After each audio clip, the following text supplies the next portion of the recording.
Hello, welcome back. It's so good to see you. So today we are going to be looking at some books. Now these are books that I have not read. Now my mom, she gave me all of these books and I forgot about them. But a while ago, probably about a month, maybe a month or two ago, I was cleaning out my closet downstairs and I found this box of stuff that she had sent me when I was in Georgia. And when I was in Georgia, we had to go there because my husband was in the army and that's where he was stationed at. Well, she had sent me this box full of books. She loves to read. Anyway, so I do remember reading one, but it's not included in this stack.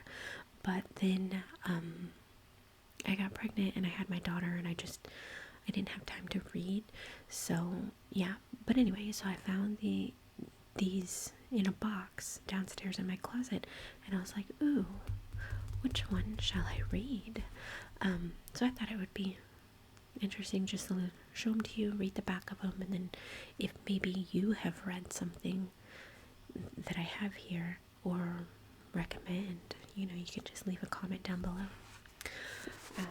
Okay, so the first one is called The Dry Glass of August, and it just says a novel, Anna Jean Mayhew.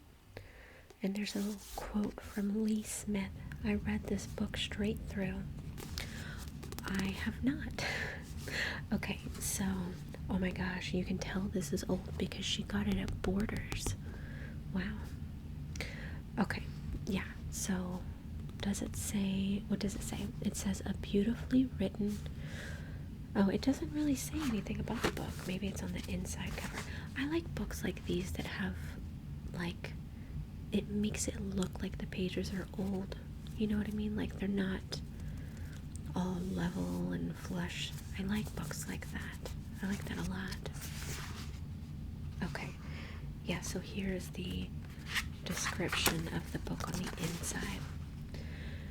It says, on a scorching day in August 1954, 13-year-old Juby Watts leaves Charlotte, North Carolina with her family for a Florida vacation. Crammed into a Packard along with Juby are her 3 siblings, her mother, and the family's black maid, Mary Luther. For as long as Juby can remember, Mary has been there cooking, cleaning, compensating for her father's rages and her mother's benign neglect, and loving Juby unconditionally. This already sounds like I'm gonna cry. My gosh. Bright and curious, Juby takes note of the anti-integration signs they pass. Oh yeah, 1954. Okay. And of the racial tension that builds as they journey further south. But she could never have predicted the shocking turn their trip will take. Now, in the wake of tragedy, Juby must confront her parents' failings and limitations, decide where her own convictions lie, and make the tremendous leap to independence. Infused with the intensity of a changing time, here is a story of hope, heartbreak, and the love and courage that can transform us from child to adult, from wounded to indomitable. Whoa. This book, just reading the inside cover or whatever, sounds great. I want to read that. Okay, the next one is The Kitchen House, a novel by Kathleen Grissom. Okay, I recommend The Kitchen House. This novel, like The Help, does important work. I liked The Help. Okay, this says, at the turn of the 19th century on a tobacco plantation in Virginia, young white Lavinia, who was orphaned on her passage from Ireland, arrives on the steps of the kitchen house is placed under the care of Belle, the master's illegitimate black daughter. Ooh. Lavinia learns to cook, clean, serve food, and cherish the quiet strength and love of her new family. In time, Lavinia is accepted into the world of the big house, caring for the master's opium-addicted wife, and befriending his dangerous yet protective son. She attempts to straddle the worlds of the kitchen and big house, but her skin color will forever set her apart from Belle and the other slaves. Through the unique eyes of Lavinia and Belle, Kathleen Grisham's debut novel unfolds in a heartbreaking and ultimately hopeful story of class, race, dignity, deep burning secrets, and familial bonds. That sounds interesting.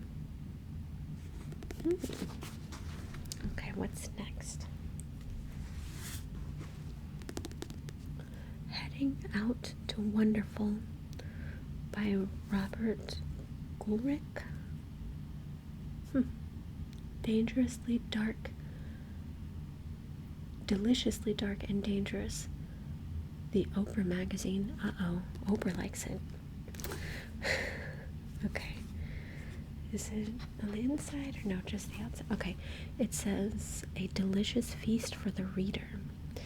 It is the summer of 1948 when a handsome, charismatic stranger, Charlie Beale, recently back from the war in Europe, shows up in the town of Brownsburg, a sleepy village nestled in the Valley of Virginia. All he has with him are 2 suitcases. One contains his few possessions, including a fine set of butcher knives. The other is full of money. What? A lot of money. Oh.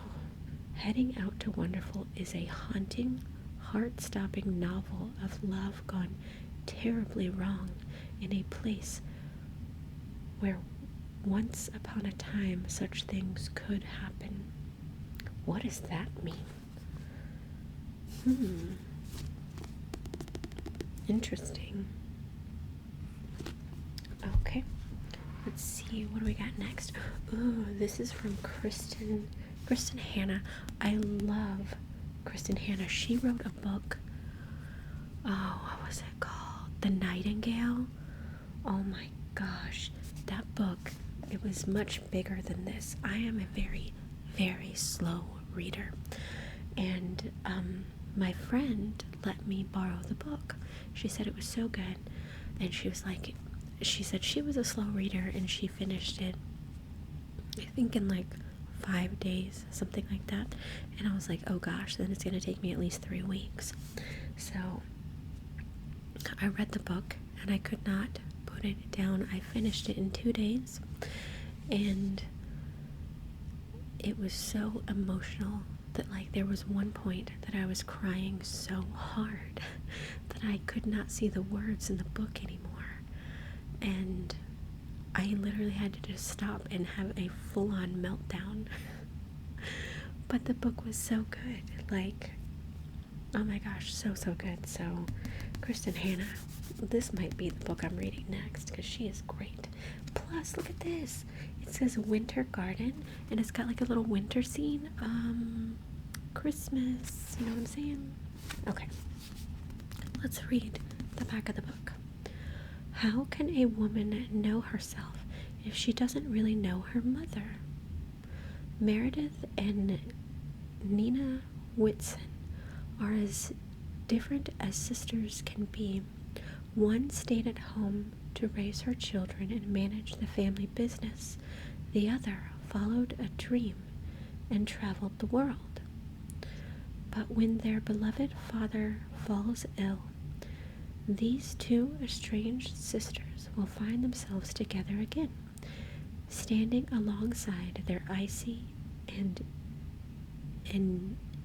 enigmatic mother, Anya, who who even now offers no comfort to her daughters. On his deathbed, their father extracts a promise of his wife. Anya will tell her daughters a story. It is a fairy tale she began years ago and never finished. This time, she will tell it all the way to the end. The tale their mother tells them is a captivating, mysterious love story that spans more than 60 years and moves from frozen, war-torn Leningrad to modern-day Alaska. Nina's obsession to uncover the truth behind the story will send them all on an unexpected journey into their mother's past, where they will discover a secret so shocking, so terrible, it shakes the foundation of their family and changes who they believe they are. What's the secret?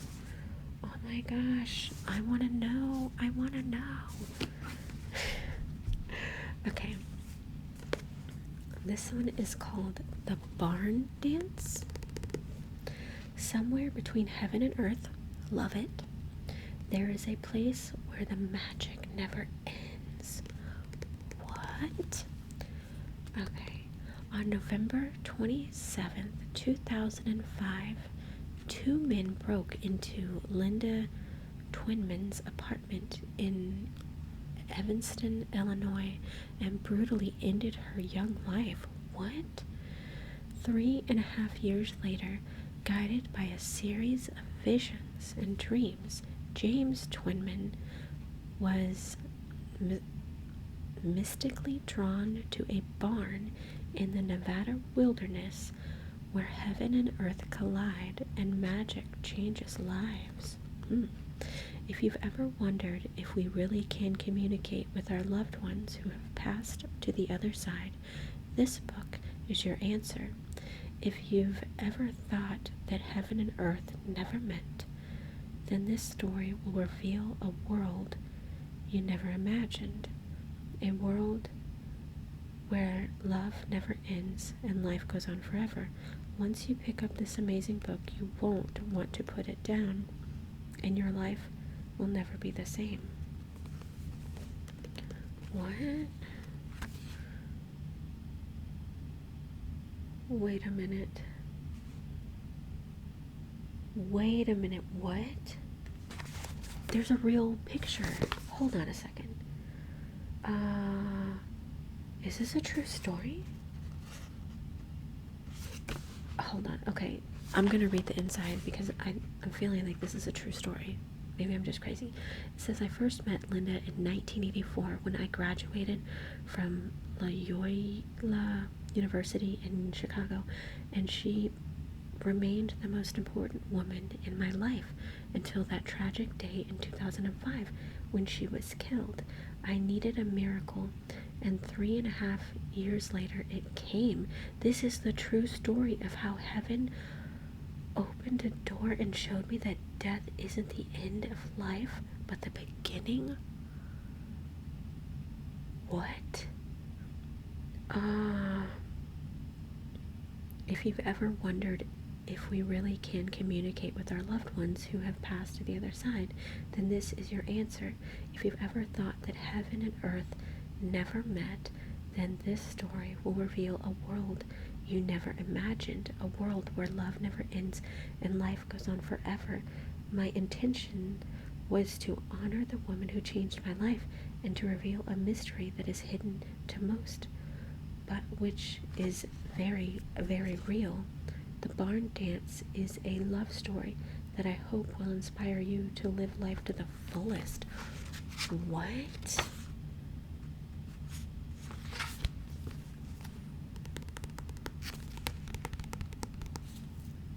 That sounds good. What? I've got so many questions. Okay, this, I actually got this I bought this myself, but I never read it. Yeah, it says Where the Crawdads Sing by Delia Owens. It says, for years, rumors of the Marsh Girl have haunted Barkley Cove, a quiet town in the North Carolina coast. So in 1969, when handsome Chase Andrews is found dead, the locals immediately suspect Kaya Clark, the so-called Marsh Girl. But Kaya is not what they say. Sensitive and intelligent, she has survived for years alone in the marsh that she calls home, finding friends in the gulls and lessons in the sand. Then the time comes when she yearns to be touched and loved. When two young men from town become intrigued with her wild beauty, Kaya opens herself to a new life until the unthinkable happens. It's like, what's the unthinkable? I don't know. But it's Reese's Book Club. So, in New York Best Time, like, I feel like all these are New York Best Time sellers. They are. Yep. All of these, all of them are New York Best Time sellers. Like, what? Okay. This one is called 7 Decisions That Determine Personal Success. The Traveler's Gift by Andy Andrews. And I like Andy Andrews. He wrote a book called The Noticer. And I just feel like it was a true story about, like, because he used to be homeless or something like this, and there was this guy named Mr. Jones.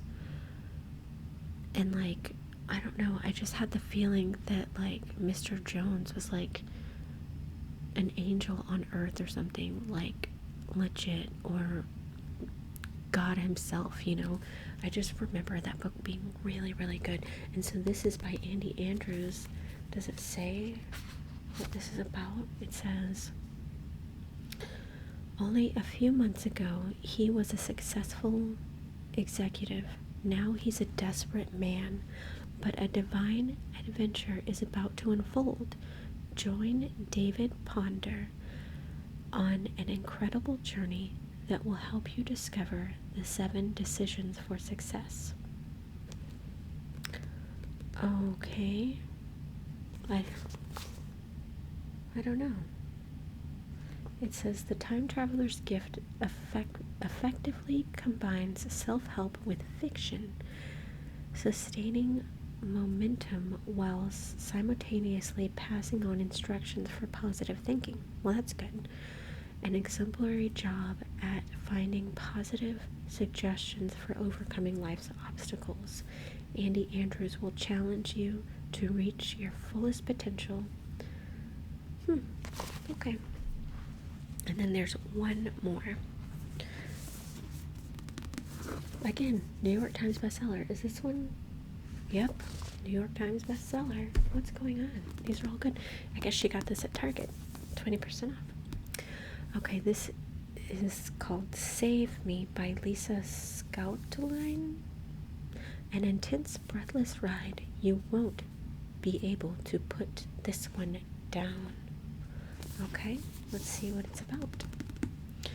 It says, nobody could have foreseen what would happen the day that Rose McKenna volunteers in the cafeteria of her daughter's elementary school.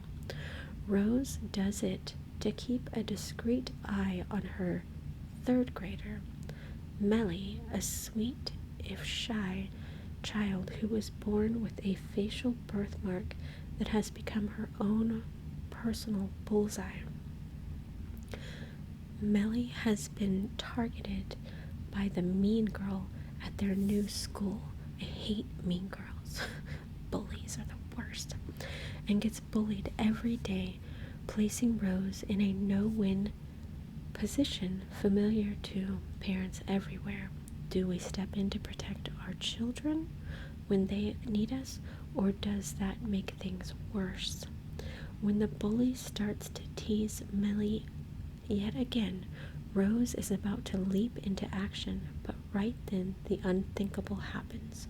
Rose finds herself in a nightmare, faced with an emergency decision that no mother should ever have to make. Would she sacrifice another mother's child to save her own? What she decides in that split second derails Rose's life and jeopardizes everything she holds dear. Her family, her marriage, and even her own life. What is happening at this school? Oh my gosh. Lisa Scottoline has thrilled millions with her inspiring female characters and her exploration of emotional justice, writing about real issues that resonate with real women. In Save Me, she returns with her most stirring and thought-provoking novel yet. Interesting. What is going on in this school? My gosh. Okay, so I'm just going to say this one sounds great. The kitchen house sounds great too, but I think in Winter Garden, so like and then this dry glass of August, I'm thinking one of these, right? This one sounds amazing. This one sounds like what heaven and earth meet at some barn or something. I don't know. I don't remember what it said. And then this one, they just sound, and see, this is, yeah, I didn't even know this, but Kristen Hanna, New York Times bestselling author of Firefly Lane. I never even knew that she wrote that, but Firefly Lane is a show that they put on Netflix, which is an amazing show. I watched it back in February. Super, super good. I cannot wait for season 2 of that. But anyway, let me know if you have read any of these books or, you know, what you recommend. Yeah. Anyway, I hope that you enjoyed that. Thank you so much for watching, and I'll see you soon.